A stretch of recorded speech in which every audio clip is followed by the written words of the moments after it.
Hey everyone, welcome back to my channel, or welcome if you're new. Thank you so much for joining me here today. My name is Jen and I'm a homeschool mom. Just completed our 8th year homeschooling my 6 kids. I can't believe where time has gone. But I've been doing some like wrap-up videos, some end-year wrap-up videos. We are currently on our summer break, relishing in the doing nothing at this point before we get back into classes and lessons and things like that. But today what I wanted to share with you was the read alouds that we did this year. I have the kids I have range from 5 up to 18, and so it can be a little tricky sometimes. I mentioned in my, I don't know which one is going to be going up first, but I talked about in our morning time video, to a certain extent, I mean, I factor in their ages. Yes, I do. I try to sort of cater to everyone, which is not easy, but usually what I will do is I try to pick things that, you know, they may be a little bit more catered to the younger ones sometimes, and sometimes they're a little more catered to the older ones. Every once in a while I can find something down the center,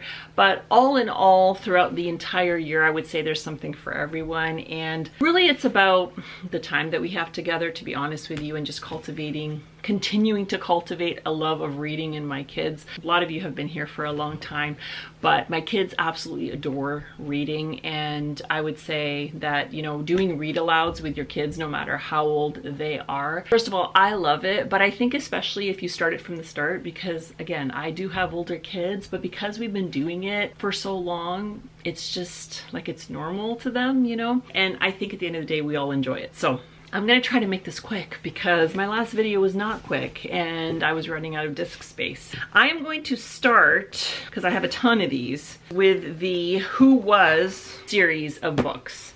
You may have already heard of these. There's a ton of these. And basically, that's what it is. It's who was whoever the person is. They're not very thick books, as you can see. Typically, if we were doing one of these books, we could get through them in about a week, depending on like how much we read that morning. We incorporate this time, like this, the read alouds, we incorporate that into our morning time. Usually it's the last thing that we do. And we'll go through everything else in our morning time. And then I usually end by reading a chapter or so of whatever book we are working on during that time. So it would usually take us about a week to get through one of these. And these are just a few of the ones that we did. So I'll show you really quick. We did Who Was Harriet Tubman, Who Was Leonardo, I almost said DiCaprio, what is wrong with me? Da Vinci, Who Was Walt Disney, Who Was George Washington Carver, Who Was Amelia Earhart, What Was the First Thanksgiving, Who Was Rosa Parks, Who Was Johnny Appleseed. Some of them I still have the little stickies in. What Was the Underground Railroad? Who Was Wolfgang Amadeus Mozart? And actually the last one, this was in no particular order, but it just so happened that the last one that we did at the end of the year was Who Was Steve Irwin?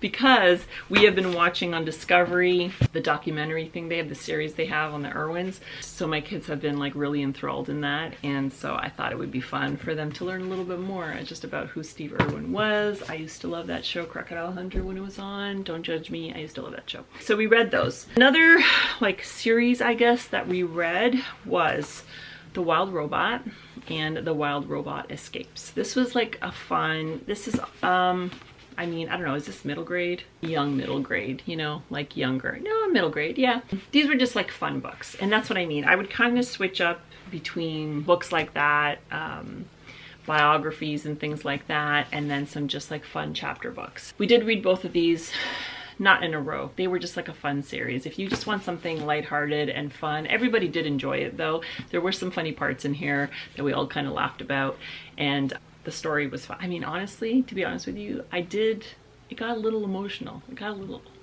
not that that says a lot, because I get emotional very easily. If you're looking just for like a fun, a lighthearted story, they were both very good. Then yeah, The Wild Robot and The Wild Robot Escapes by Peter Brown is, and there's also every once in a while, it's not a picture book, but every once in a while, maybe like once a chapter or something like that, there would be like a little photo.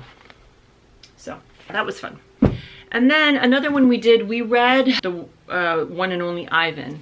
We read that one last year, and then this year we read the sequel, which was The One and Only Bob. That was super fun because we also, again, just super fun and lighthearted. We had actually watched the movie as well. Not this one. Was it The One and Only Bob? No, it was The One and Only Ivan. No, wait, The One and Only Bob. That's the first one. Am I right? The One and Only Bob is the first, or is it Ivan? No, The One and Only Ivan is the first one. And there's a movie, which is also really good. Yes, sorry, I'm confused. We read that one last year. We read this one this year. Again, a very middle grade-y type of book, but it was fun nonetheless. That was another one we did for a read aloud. Then we also read the first 2 books in the Narnia series. So The Magician's Nephew and The Lion, the Witch, and the Wardrobe, and my kids loved this. We will probably try to read maybe the next 2 this year. I mean, we could have technically done the whole series, but I just like to take these, like, especially when there's like tons of books in a series, I like to sort of take it slow. I know my older kids, they've already read these books like on their own years ago. They still enjoyed it, and they both told me like, oh, it's still fun, kind of, because it had been a while since they had read them. So, but I know for my younger kids, like, they were super enthralled in these books, and they're already anxious to like finish the series. And then we also read A Long Walk to Water by Linda Sue Park, based on a true story. This was so good. It's not very long as well. This was really good. It's about Naya and Salva. It kind of has a dual timeline perspective. The ending is just like so good, the way it ties in together. This is, I think that there's a movie, we haven't watched it, I don't know if we will. Just puts a lot of things in perspective because it is a true story, and it gives you a glimpse of like how people live so differently than you do, and also puts into perspective the things that sometimes we complain about or we think we lack that we really actually don't. Do you know? That was really great too. And then we read, these were the 2 Christian Heroes Then and Now books that we read. We did Corrie ten Boom and we did Florence Young.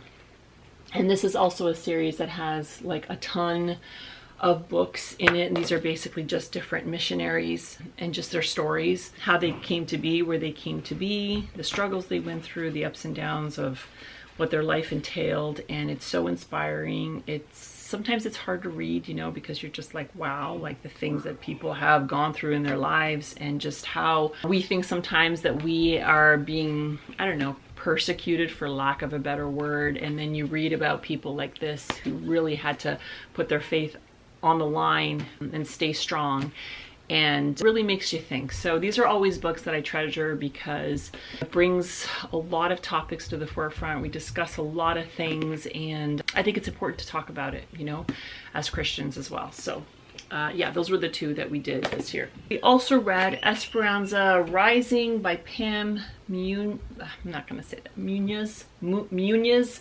Ryan. This was such a, I don't know, this one was very emotional for me. But basically it's about this girl Esperanza, and she and her family leave Mexico and they're trying to start a new life in California, and just how tough it is for them to kind of start life over. They're laborers on a farm and all the things that they have to go through, you know, being relocated to a different country and all that kind of stuff. So I know my kids found this very insightful, answering a lot of questions about all of that, because I was telling them, you know, that is reality for a lot of people, basically having to pick up the life that they know and move somewhere else and try to start all over again. So anyway, Esperanza Rising, this was another great one. I think this is like a middle grade book. I mean, I really enjoyed it. I think everybody enjoyed it. So it was great for like all of the ages. And this one too, The 100 Dresses. This is a little bit more lower grade school, I guess. It's such a beautiful book. It has these like little sketches throughout. I don't know if you can see. It has these little sketches throughout. Not a very long story at all. We finished this in like a week. It's about this girl, Wanda, and she goes to school and wears the same dress every single day. She lives in not a nice part of town. Her family is not very well off. She goes through some bullying and teasing from the kids at school because of the fact that she's always dressed in the same dress. Just kind of what that does to her, and also what it does to her when some people extend some kindness and generosity. It's a story about talking about compassion, understanding different people from different walks of life, knowing how to be gracious to others, knowing how to look past what you see appearance-wise. Also made me a little teary-eyed. This was a really nice book as well, so recommend that one. And then the last book that we did, it wasn't the last book we read, but the last book we did, and I wanted to make sure I included this because this is probably the most favorite book I've done that we've read together, and it's Little Pilgrims. This is the Pilgrims Promise, but I got was the Little Pilgrims Big Journey for Read Aloud. This is kind of like the kids version of A Pilgrim's Progress by John Bunyan, and this one is fully illustrated. It's a hardcover book, so it's beautiful. I have this on display in our schoolroom. The story, if you haven't read Pilgrims, like actual Pilgrim's Progress, I can't say it. The whole story is just beautiful. It just talks about, as a Christian, what our life is like, basically the journey that we are on while we're here on earth, and all the distractions, all the things that try to take our minds and our eyes off of Christ and the ultimate prize of salvation and being with him in eternity. And it's just, the story is so wonderful because you have, you know, little Pilgrim and how he has to carry his load everywhere he goes, but then somebody helps him to carry his load. And what I liked too was each chapter had like a chapter summary. We could talk about like what the meaning was, like what did it actually mean, how did it translate in the Christian life. Then there's a point where he goes and he gets, I'm trying to find it, I don't know if I could find it, but he's basically trying to make his way to the celestial city, and then he has to choose different paths to go on, and different things like that come into his life that try to distract him. And then it talks about how sometimes not everybody is on the same path. Sometimes people choose different paths in life, how he has to go through suffering, but in the end, it's all worth it because he ends up in the celestial city. I definitely cried. This is such a beautiful book. We did this all together. Like I said, we did this all together. It has impact no matter what, to be honest with you. The story is so beautiful and it's so touching and it's just so moving. Like, it's just so hard hitting. It doesn't really matter the age. Even this one, like, I think if I read it again, it would still hit me. Like, it's so fantastic. But if you have older kids, maybe if you just have older kids, I would suggest just getting the original Pilgrim's Progress book. The writing is going to be a little bit more sophisticated, more for their level, and it's probably something they could even read on their own. I think actually what I'm going to do is I'm going to get versions of those and just have my older kids read those on their own. But yeah, I can't say enough how wonderful this book is. I just got this off of Amazon. Just absolutely, absolutely fantastic. So on that note, I think that's everything. I have a feeling I missed some stuff. I don't know. I could have, but I think that was everything. Like I said before, we kind of keep things all over the place. We have things in our schoolroom. Some things are on a morning cart. I have some books that I keep on bookshelves in the family room, so I was trying to pull everything that I could think of. It's always amazing at the end of the year when I start gathering things and I actually see them all together in a pile. I'm like, wow, we did a lot. We did a lot of stuff, which is fantastic because a lot of the times it doesn't feel like it, which I guess is good because we're enjoying ourselves. Thank you so much for watching. I hope you guys enjoyed, and I hope you guys maybe got some ideas for some read alouds in your homeschool. Let me know if you have any suggestions, because unlike most people who are extra prepared, I have not done any homeschool shopping yet for our next year. I just haven't. And so I will be starting to compile a list of read alouds that I want to get for this new year. So if you have any suggestions, I'd love to hear them. Leave them down in a comment and let me know. I hope you guys are all doing well, and I will see you again next time. Bye.